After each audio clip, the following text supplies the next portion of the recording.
Today I am going to show you all the maps which has seen some light in this game, but Wargaming has decided to remove them for one reason or another, and you guys please let me know in the comment section which map you would like to see coming back the most and why. There are a lot of them, so let's get right into it. For example, one of the first maps that always comes up when players are asked which old map they miss the most is Dragon Reach, a 1000 by 1000 meter map located on Lather Rice Paddy in China, infamous for its confusing map layout, and players often got lost on the map or simply fell off the cliff and died. The map offered several layers on the high ground, on the low ground, many flanking angles, deep valley, which usually was used towards the middle or end of the battle, depending on the situation. Maybe some aggressive flanking was needed or aggressive repositioning was needed, but I would say most of the battles were decided up on the hills, on the roads up the hill, and whichever team was able to flank the other team better. Next up, Fiery Salient. The same as Prokhorovka, I mean almost identical, but with a more war-torn appearance. Some very minor differences on the railroads, some tanks were blown up over there, and that is it basically. But many players liked this more over the standard Prokop because of the looks actually.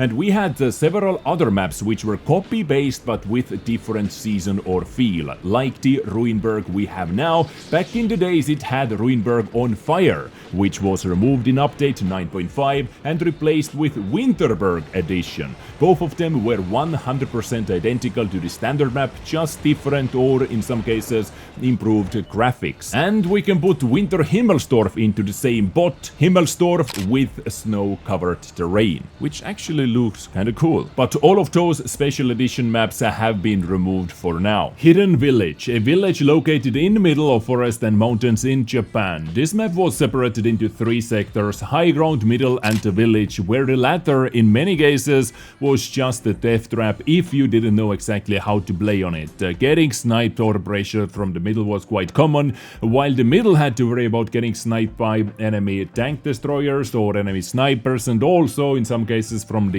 village area. The high ground was mainly a heavy tank fighting area for DD, sniping from the back, supporting their heavy tanks who were side-scraping next to a single rock over there. Hidden Village was removed from the game in patch 9.10. Port, rather small 830 by 830 industrial area of a port city map, where teams began the battle surrounded by factory buildings, warehouses and docks. There was also a green area in the middle, mainly used by the tanks that had some gun depression, but the most epic fights happened on the railroads or simply getting flanked and a quick death over there. But nothing beats the farming you were able to do when someone decided to go on the bridge and cross the railroads that way. This map was completely removed from the game in patch 8.11.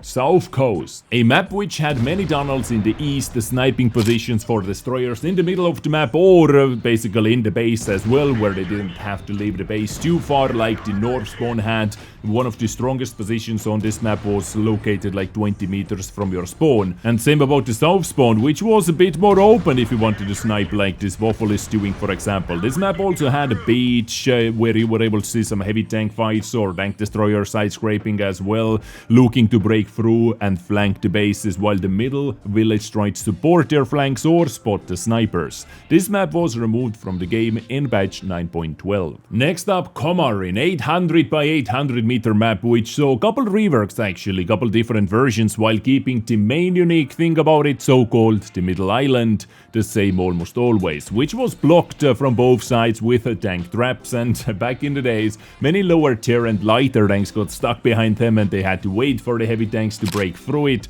or simply use HE to blow yourself through it, right? Camping was very prominent on this map, not everyone's favorite, but a unique one, and still holds my damage record of over 11,000 damage with E3.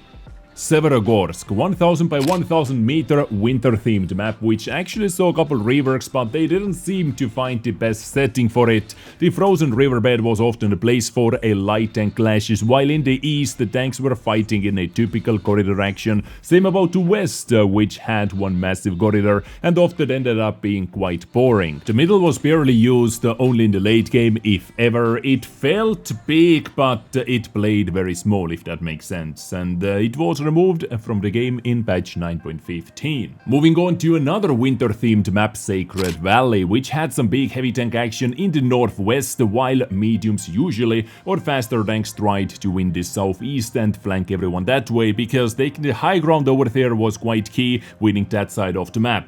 This map was also famous or infamous for the epic mountain goating action you were able to do on it, which Wargaming limited quite a lot patch after patch. The map was significantly changed in update 9.14, but eventually removed in update 1.0.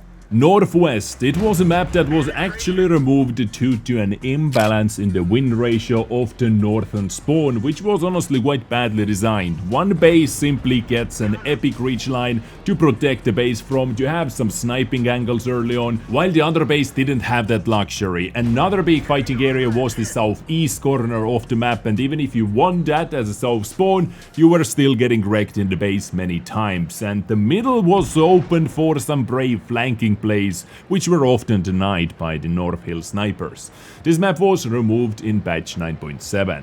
Mittengard, a very tiny map, only 600 by 600 meters, and it was limited up to tier 3 tanks, and where some tier 3s, if they mounted binos for example, were simply able to stay in their spawn without moving a meter and fully spot the entire enemy team. It was that crazy map, and many times it was just an absolute chaos what happened on Mittengard. Not much more to say about that small map. Located in the middle of the valley, had a village, had houses, had snipers, had tanks on it that slapped. It was a nice training ground for my face-off series. As you can see, 15 versus 15, mouse versus E100.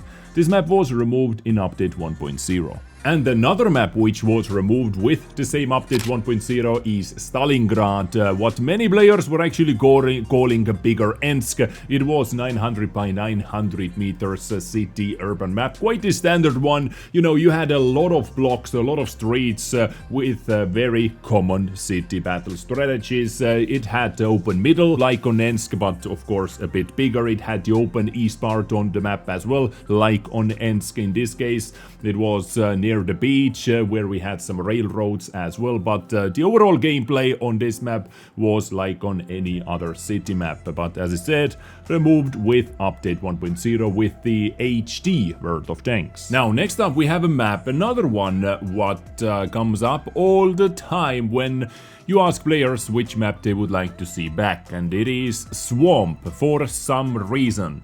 The first version of Swamp was actually one of my most hated maps because there were so many draws happening, and one side had like superpower if you spawned north, and if you were in a faster heavy tank that had some gun depression as well, you were simply able to boost your way basically next to the enemy base on the reach line in the south side, and just keep farming over there. For example, who remembers that, guys? It did receive couple reworks, like the battle you were watching on the background is from patch 9.9, where this map got another version or another rework. They switched, or not switched, but they changed the position of bases, for example, and they tried to improve it. The swamp in the middle, that was a death zone, especially for slower tanks, as you were able to see, like this Jagdpanzer barely was able to move.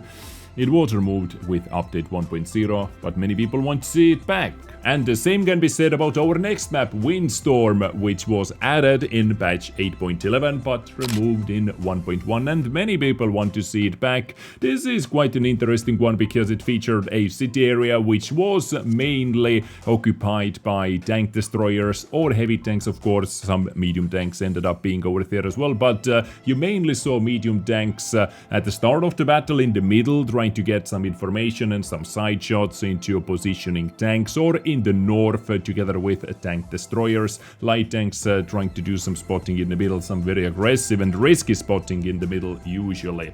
But Windstorm featuring many different tactics, I quite liked it, I have to say. And finally, we have two maps, Minsk and Kharkov, which were both removed in micropatch 1.16.3 on March 12, 2022 due to the current events in the world. So those were all the removed maps in World of Tanks. Hopefully I did not forget any. Which one would you like to see back the most and why? Let me know in the comments down below. You have been awesome, stay beautiful, take care, and bye.